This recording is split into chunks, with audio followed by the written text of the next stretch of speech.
The First Minister has set out 5 key areas she believes must be protected even when the UK leaves the European Union.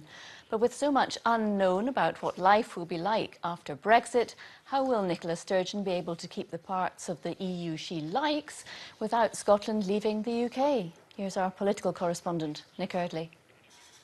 Nicola Sturgeon wants Scotland to keep some of the best bits of EU membership.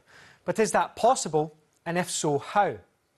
At the heart of this is democracy, whether we respect the UK vote to leave or the Scottish vote to remain. And that, well, it's up for negotiation. The EU also brings social protection, things like rights for workers and consumers. Can we keep those? They could be safeguarded in a variety of different ways. The most obvious way of protecting the current level of protection guaranteed by EU law would be to enact legislation post-Brexit that sort of preserves the status quo. Much of that, though, will be down to the UK government. Being part of the EU means cooperating on issues like crime and climate change. Does Scotland lose access to that cooperation?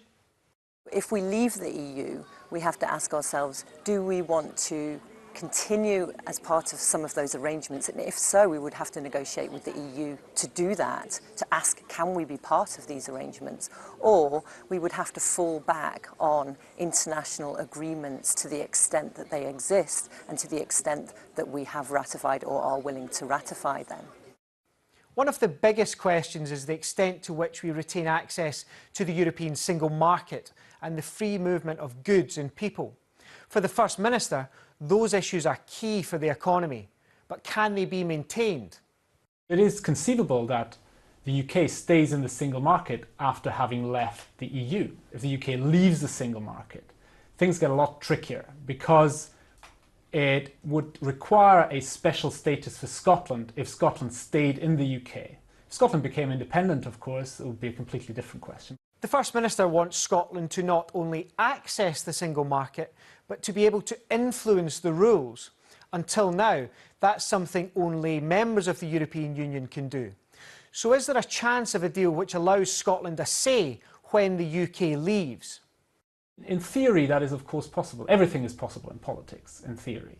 But there is no precedent for this. So it is unlikely that such a thing would be negotiated, in particular for a country that is still part of another country. That's, of course, unless Scotland is in the EU as an independent country.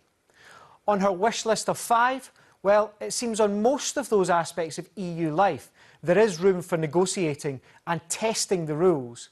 And we'll, of course, keep you updated on the progress.